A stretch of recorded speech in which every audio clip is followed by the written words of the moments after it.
It started like most things do, quietly, without much thought.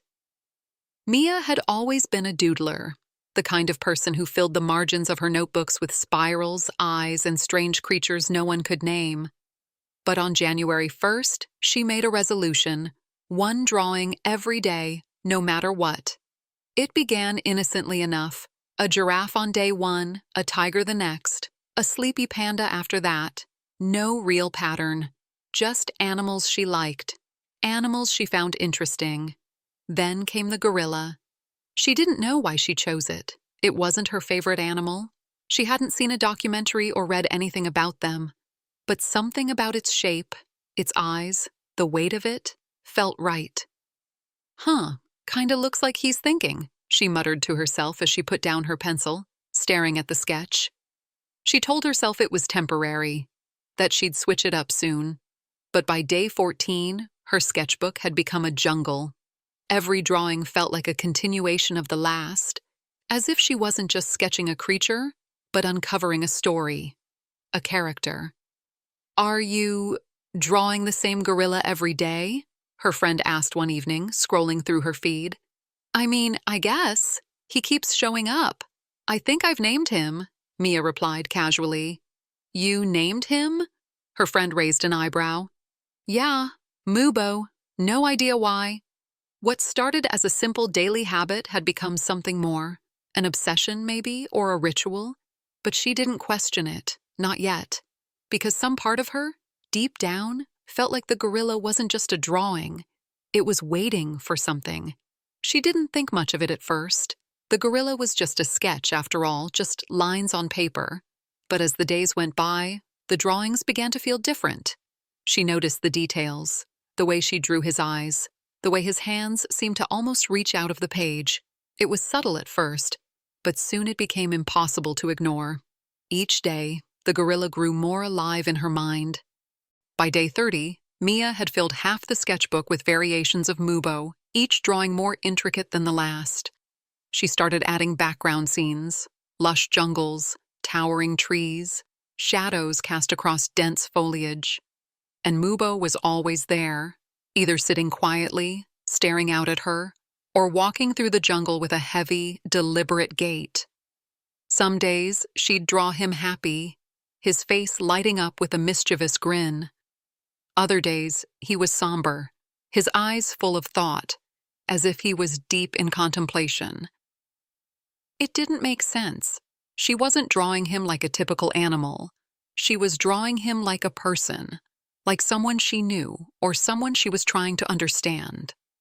Her friends noticed too. They'd comment on her posts, sometimes joking, sometimes serious. "Is Mubo your new best friend?" one said. "You've got an obsession," another commented. Mia would laugh it off, but inside, something was growing. The more she drew, the more attached she became to him.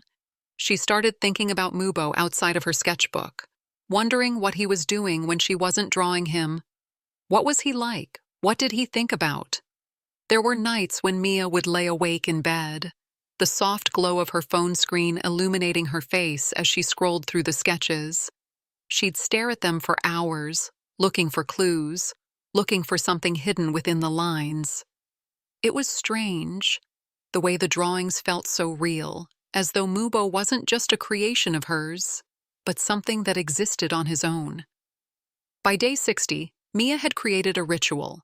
Every morning she would wake up early, make a cup of coffee, and sit by her window, staring out at the yard while she sketched. Sometimes she'd draw Mubo in the garden, his large figure crouched among the plants. Sometimes he'd be sitting on the roof, watching the sky. It became a habit she couldn't break, and somewhere along the way she began to believe that Mubo was more than just a drawing. On day 75, she sketched him standing tall, his massive hands holding a tree branch as if he was about to break it in half. The detail was incredible. Every muscle in his arms, every wrinkle in his skin, every glint of sunlight catching his fur. It was as if Mubo had stepped right off the page. She stared at it for a long time, wondering if she had gone too far. But even then, she couldn't stop. It wasn't just about the drawings anymore. It was about him. She had to draw him. She had to understand him. And as she flipped through the pages, she couldn't shake the feeling that Mubo was waiting for something. Maybe he was waiting for her to finish the next drawing. Or maybe, just maybe, he was waiting to step into her world. Odd things started happening around Mia's house, but at first she didn't think much of it. It was the little things, footprints in the yard that didn't look quite right, like something large and heavy had passed through during the night. The first time it happened, she chalked it up to her dog running around outside, but the prints were too big, too deliberate. She shrugged it off, telling herself it was just a trick of the mind. But the next morning, there were more. Larger, deeper, and leading right up to her back door. She checked the security footage, but there was nothing. The cameras showed nothing unusual, just the usual rustling of leaves, the occasional bird flapping by. Still, Mia couldn't shake the feeling that something was out there. A few days later, it happened again. This time, there was a bunch of bananas on her porch, fresh, ripe, like someone had placed them there with care. She had no idea how they got there. The last time she checked, there were no fruit trees in her yard, and she hadn't bought bananas in weeks. At first, she laughed it off. Maybe a neighbor had left them as a joke. But the feeling gnawed at her. Why bananas? Why now? It wasn't until she went outside that night that things really started to get strange. The air was heavy with humidity, the sky dark and still, with only the distant chirping of crickets breaking the silence. Mia stepped out onto her porch, sketchbook in hand, trying to calm her nerves. She stood there for a moment, staring at the yard, when she heard it, low, rumbling, almost like a growl. She froze. Her heart started pounding in her chest as she scanned the shadows around her house. Nothing, no movement, nothing out of place, but the sound lingered, hanging in the air like a warning. She decided to go inside, locking the door behind her. It was a strange feeling, the kind that made her look over her shoulder every time she moved through the house. But she couldn't explain it, like something was watching her. That night, she barely slept, tossing and turning, hearing the faint rustling of leaves outside her window, like something was moving just beyond her view. She tried to tell herself it was just her imagination, but deep down, she knew it wasn't. By now, the drawings had taken on a life of their own. Mubo was no longer just an idea. He had become a part of her world, and the strange occurrences only seemed to reinforce that. The next morning, when Mia went outside, she was almost expecting to find something. Some clue, some sign that the gorilla she had been drawing was more than just a creation of her mind. She hadn't been wrong. On the corner of the yard, just by the fence, she found it. A huge, torn piece of paper pinned to the ground with a stick. At first, she thought it was just a random scrap of paper, but when she bent down to pick it up, her heart skipped a beat. It was a drawing, a gorilla, and it wasn't one of hers. It was his. The lines were jagged and rough, like something drawn with haste, but it was unmistakable. The eyes, the shape of the body, it was Mubo, in all his wild, untamed glory. She shuddered, her breath catching in her throat as she stood frozen in place. The drawing was alive somehow. She didn't know how, but she could feel it, like Mubo had left it there for her to find. That's when she knew. This wasn't just coincidence anymore.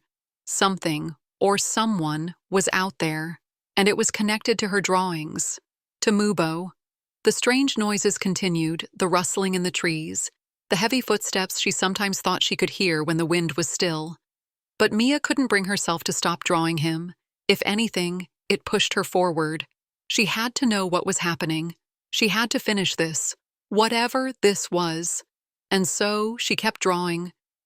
Mia couldn't shake the feeling that something was out there. The strange occurrences had become impossible to ignore. It wasn't just the footprints or the bananas anymore. The air around her house had started to feel different, charged, like something was just on the edge of her perception. Watching, waiting. She had to know. One night, after another restless evening of hearing strange sounds in the yard, Mia decided to take matters into her own hands. She couldn't just keep wondering. She grabbed her phone, switched on the flashlight, and stepped outside into the cool night air. The backyard was dark, the only sound the faint rustle of leaves and her own breath. The grass beneath her feet felt damp from the evening dew, and she walked cautiously, her eyes scanning the perimeter. There was no sound except for the occasional creak of tree branches in the wind. Everything seemed still, too still. She moved toward the far side of the yard, where the trees met the edge of the woods. Her phone's flashlight cut through the darkness, casting long, eerie shadows across the ground. There was a moment of silence, complete and absolute.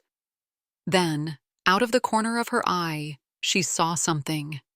A large, dark figure moved swiftly through the trees. It wasn't an animal, it wasn't a person. The shape was massive, hulking, and it moved with such fluidity that it seemed to blend into the darkness itself.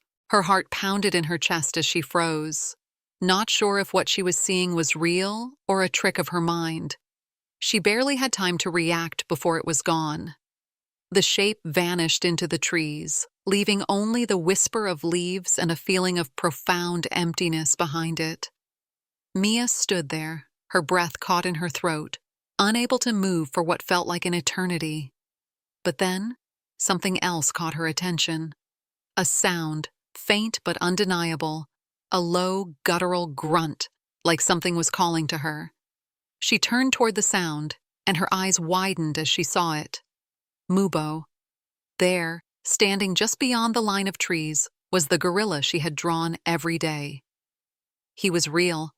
She could see him clearly now, his massive form outlined in the pale moonlight. His dark eyes locked onto hers, calm but intense, as if he was waiting for her to make the next move. Mia's mind raced. Was this a dream? Was she hallucinating? She had to be. There was no way. But then she saw something that made it undeniable. Mubo took a step toward her. His large hands, covered in thick fur, reached out to her, as if beckoning her closer. The ground beneath him seemed to shift as he moved, his massive frame effortlessly navigating the uneven earth. Mia didn't know what to do. Fear and wonder mixed together in her chest. She wanted to run, but she couldn't move. She was paralyzed, both terrified and captivated by the creature before her. The silence stretched between them, thick with anticipation. Mubo's eyes never left hers as he slowly, deliberately took another step forward. The world around her seemed to fade away. It was just him and her. And for a brief moment she felt like she understood something deep and primal. She didn't know what it was, but she felt it in her bones. And then, in one swift motion, Mubo reached down and picked up her sketchbook, the one she had been drawing him in for so many months. He held it carefully, almost reverently, before stepping back into the shadows. Mia didn't know what happened next. One moment, Mubo was there, and the next, he was gone, vanished back into the forest without a sound. All that remained was the distant rustling of leaves and the quiet, lingering weight of the encounter. The next morning, Mia woke up in a daze. Had it really happened? She rushed to check her phone, the security footage still playing on loop. There was no sign of Mubo, no large figure moving across the yard. It was as if the night before hadn't happened at all. But then she noticed something different. Her sketchbook, which had been sitting on the table, was gone. It wasn't on the desk where she had left it. She scanned the room in a panic, and then, just as her heart skipped a beat, she spotted it on the floor near the window. It wasn't the same. The sketchbook was open. The pages were filled with drawings she didn't remember making, more lifelike than anything she had ever done before.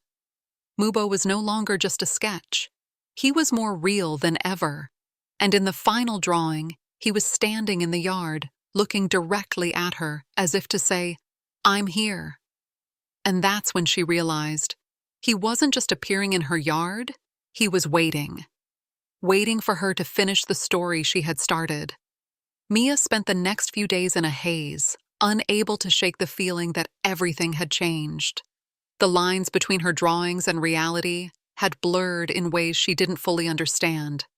The gorilla, Mubo, wasn't just a character anymore. He was real. Somehow he had stepped off the pages of her sketchbook and into her world. The more she thought about it, the more she realized that this wasn't just a coincidence. It wasn't magic. It was something far deeper.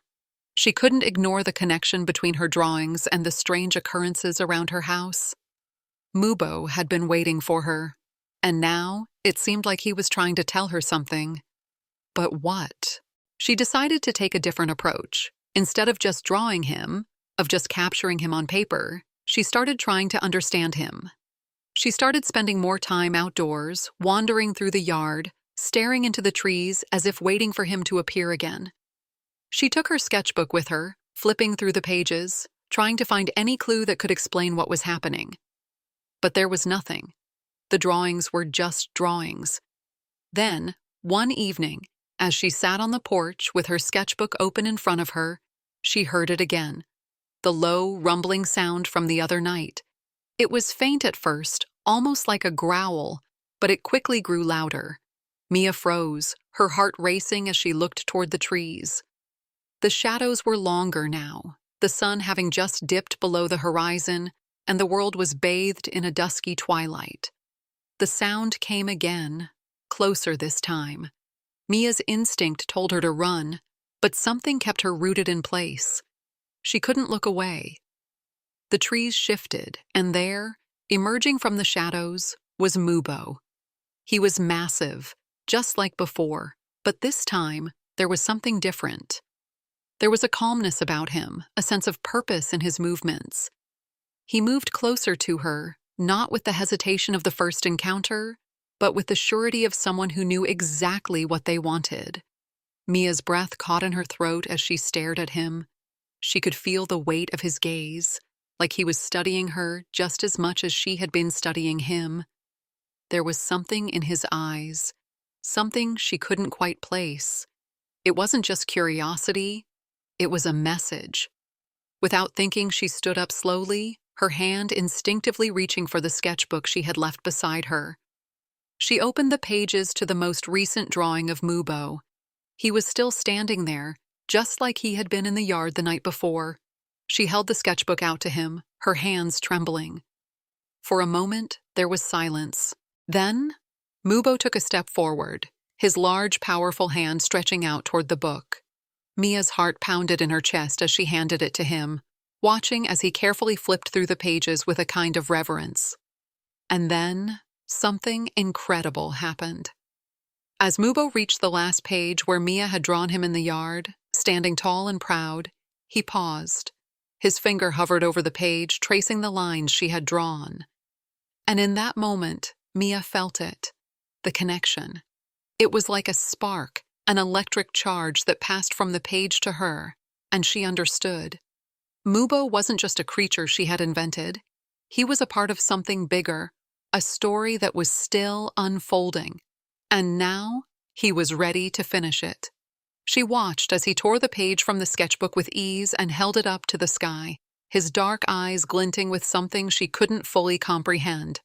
There was a moment of stillness, an almost sacred silence, before he turned and walked back into the woods, the page still clutched in his hand.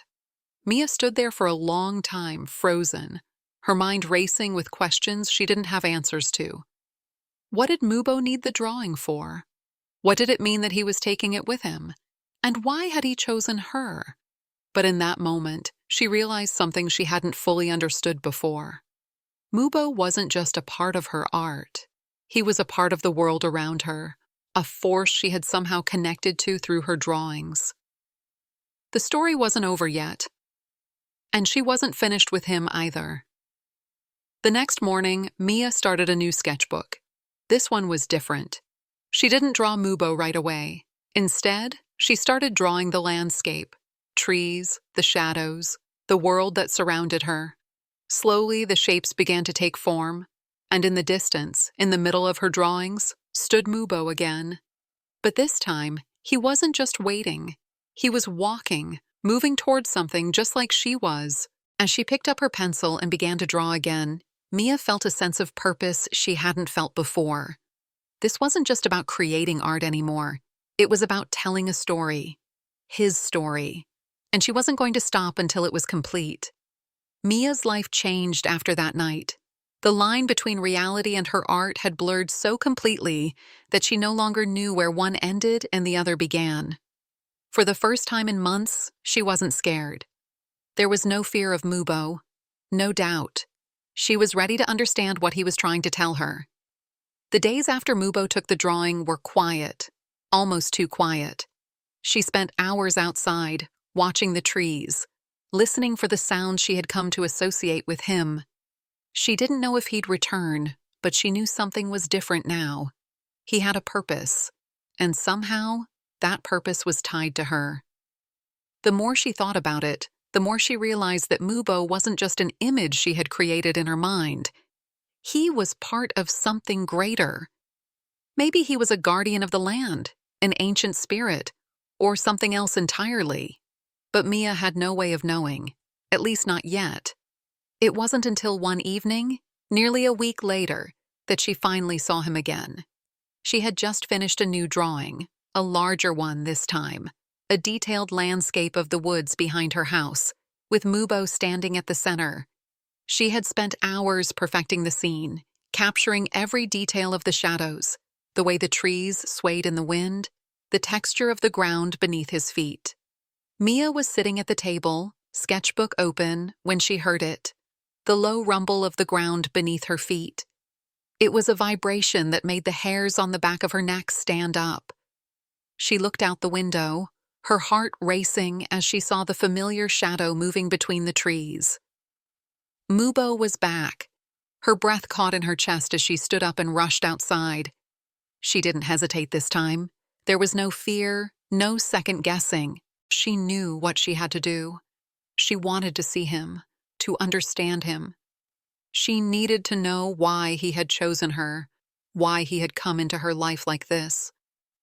Mubo emerged from the trees slowly, his massive figure cutting through the shadows like a phantom. This time, he wasn't just standing still. He moved with purpose, his eyes fixed on her as he walked toward her. His every movement seemed deliberate, as if he was showing her something, leading her somewhere. Mia held her breath as he reached her. He didn't speak. He didn't need to. Instead, he extended his hand toward her, offering her the piece of paper he had taken the week before. She took it carefully, her fingers brushing against his fur, and for the first time, she saw something in his eyes that made her pause.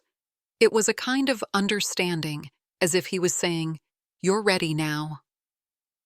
The paper he handed her wasn't just the drawing she had made. It had changed.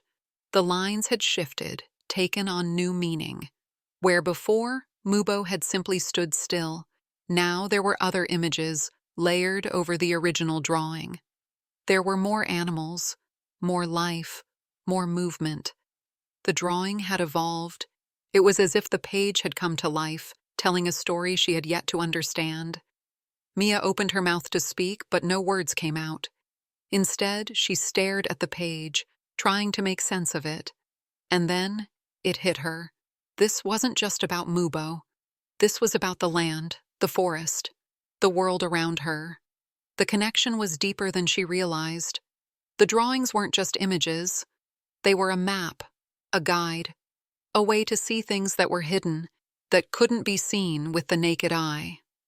Mubo watched her as she examined the paper, his eyes calm, waiting. It was then that Mia understood. The drawings weren't just a way for her to express herself. They were a bridge between worlds, between her world and the world Mubo came from. Through her art, she was able to unlock something, to see things she wouldn't have noticed before. Mubo was more than just a creature. He was a guide. He was showing her the way. And in that moment, Mia knew that her work wasn't done. There was still more to discover, more to draw. She wasn't just telling a story anymore.